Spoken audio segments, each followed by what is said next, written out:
This is When You Were Everything, pages 158 to 165. It's a big one, so if you need to pause, take a break. And it's chapter When You Were Everything. All right, here we go. When You Were Everything. Layla shows up beside my locker after the last bell, and something about her standing there makes me more aware of all that I've lost. I still remember when her meeting me here at the end of every day was normal. "What's up?" she says, and I kid you not, Layla has never said, "What's up?" to me. This must be some piece of her new life without me, the way she greets the girls I hate. "Nothing," I say, and I sound more defensive than I mean to. Layla bites her bottom lip and pulls out her phone. "Whatever, Cleo. Let's just get this over with, okay?" I'm just about to say how this isn't an ideal situation for me either, when Layla looks back at me. Her expression softens the tiniest bit. "I know you were assigned to tutor me, and I know you don't want to. I mean, I obviously don't want you to, but I do need the help, and I appreciate you helping me. I know this won't be easy." She says all of this while looking straight at me, and she sounds and looks more like my best friend, like Lay, like the version of her I used to know. Something like hope flares inside me, a match being lighted in an endlessly dark room. And I think of my mom saying that I should be honest, that only a few people in a lifetime are worth fighting for. I think of fate and Gigi and paying attention to the universe. Is this a sign that Layla is one of those people for me? I try to put all the questions I have out of my mind. At least for now, I decide to try, for once, to let my heart lead me. "You're cool with studying at the big library, right?" I ask as we walk toward the exit. It's what I call the main branch. It's what Layla used to call it, too. "Yeah, it's fine," Layla says, and I mean, it'll be good to see your dad. It's been a while. On the street. I don't know if I should talk to her, and if I do, I don't know what to say. In addition to the air being thick with awkwardness, the threat of rejection is there too. It lingers or stays in the footnotes of our story in a way that makes me too afraid to add anything new to the way we are now at all. It feels a little better once we're in a crowded train headed uptown. Here there's so much other stuff to focus on besides the fact that Layla and I have nothing, or maybe too much, to say to each other. A baby crying, a teenager standing to let a pregnant woman sit down. A guy shouting that he's sorry for disturbing our ride when he really isn't. I can watch the people pushing their way onto or off of our train car if I don't want to read my book. And in the crush of bodies churning during the rush hour, I don't have to stand or sit with Layla, because I have to find my own pocket of space in this human game of Tetris. I have to go wherever I can make myself fit.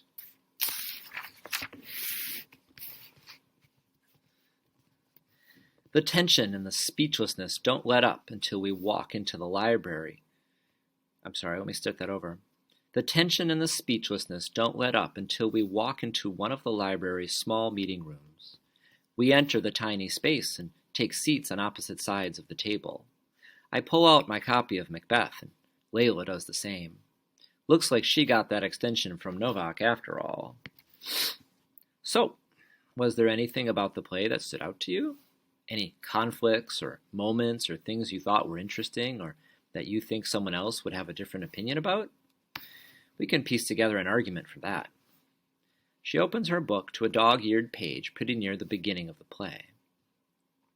"Well, there was this one part where Lady Macbeth is like convincing Macbeth to murder Duncan, even though they both know it's wrong.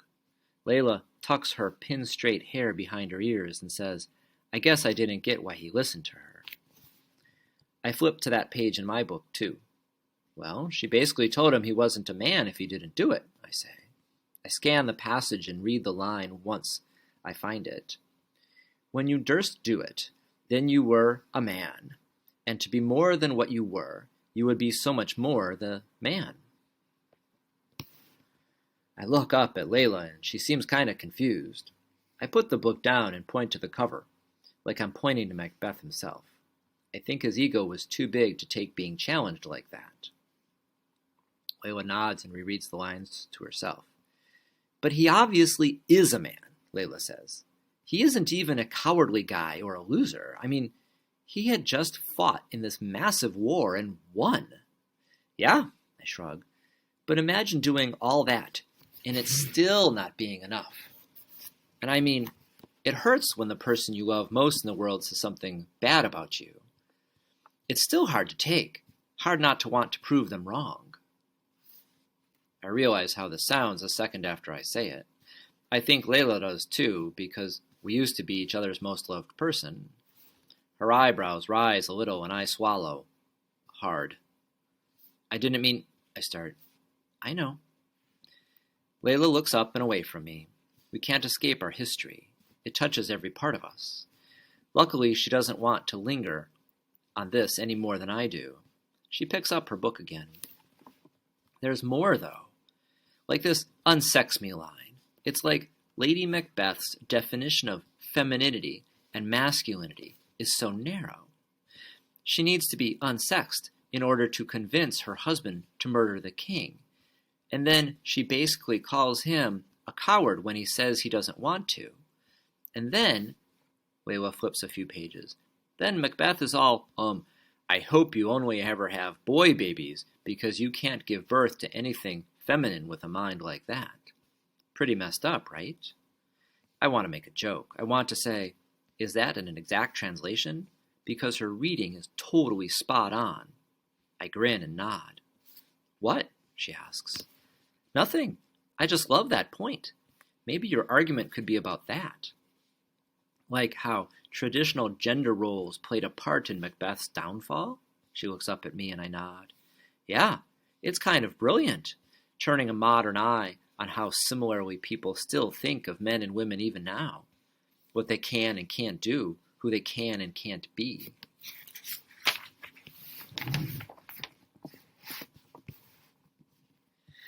Maybe I'll bring Bangladeshi culture into it too, Layla muses or thinks. How different things are for men and women. The things my brother can get away with that I would never be able to, and how sometimes it feels so arbitrary or without reason. Some people even think the inequalities are because of Islam, but Islam actually says the opposite, that men and women should be equal. I nod more. Yeah, I'm sure Miss Novak would appreciate that personal touch. I doubt she'll get a paper about Islam and Macbeth and sexism from anyone else. I miss talking to Layla about books like this. I miss talking to her about everything. We jot down some notes that are the start of a rough outline for her argument, and it actually doesn't feel terrible to be in a room with her for nearly an hour. There are a few moments when we fall into the easy way we used to talk to each other.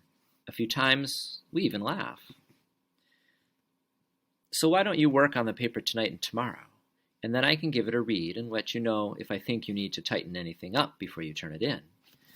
Novak gave you till Friday? Layla nods. That was so easy with you, like validating what I was saying, and helping me focus my thoughts, or whatever, she smiles. I feel a shift then, in the energy between us. The room is warm and quiet, and the moment feels electric. I think that this must be a sign, or at least an opportunity. I feel brave enough to be honest, strong enough to tell her something real. She's still smiling at me, and she's saying nice things, and we just had an exhilarating discussion about one of my favorite plays. I frown and look down at my hands where they rest on the top of my book.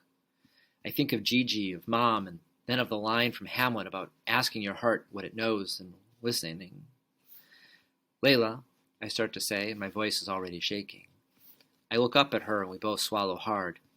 I miss you, I say, because it's the truest thing I know. I regret everything. And I just wanted to tell you how sorry I am one more time about all that's happened. I don't want to get into fate and signs in the universe with her, because Layla barely had patience for it when we were friends.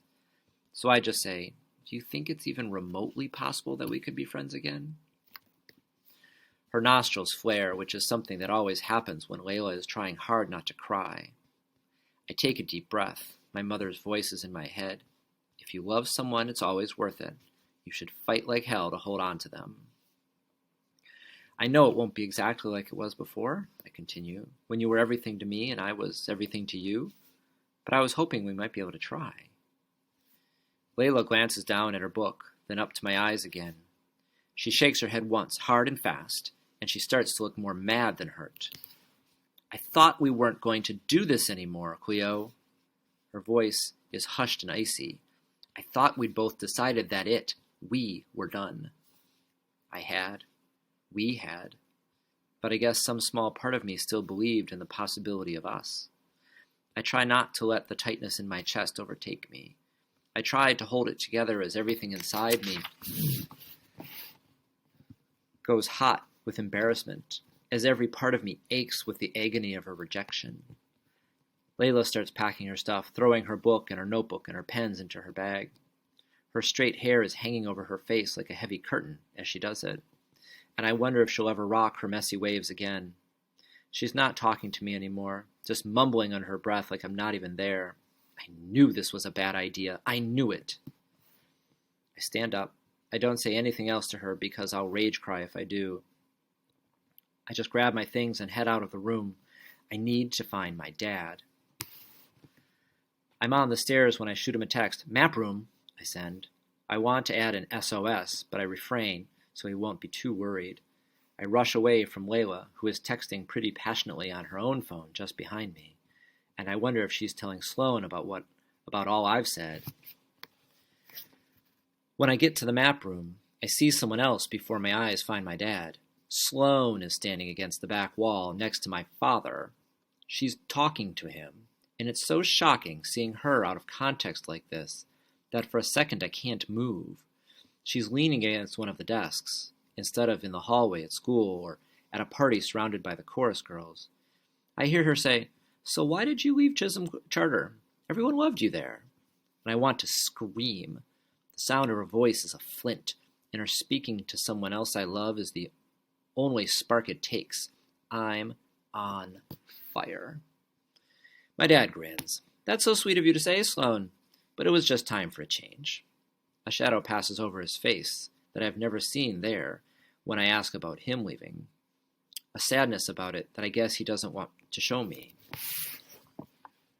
But just as Sloan leans forward and asks him another question, Layla walks through the door to the map room too, and almost bumps into me because she's still looking down at her phone. I whirl around to face her. "This library is huge," I rasp more than whisper. "You could have met your friend anywhere. Why'd you tell her to meet you in here?" Layla looks as surprised to see me here as I was to see Sloan. But she knows this is my and my daddy's spot.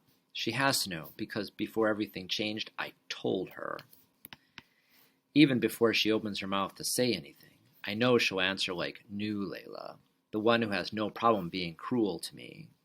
Her nostrils flare again, and she says, "You think you own places, Cleo, just like you think you own people.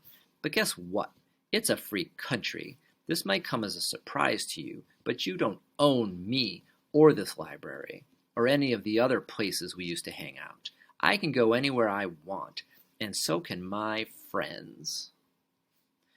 I had planned to hang out here with my dad for a while, but after those words leave Layla's mouth, the room feels instantly tainted.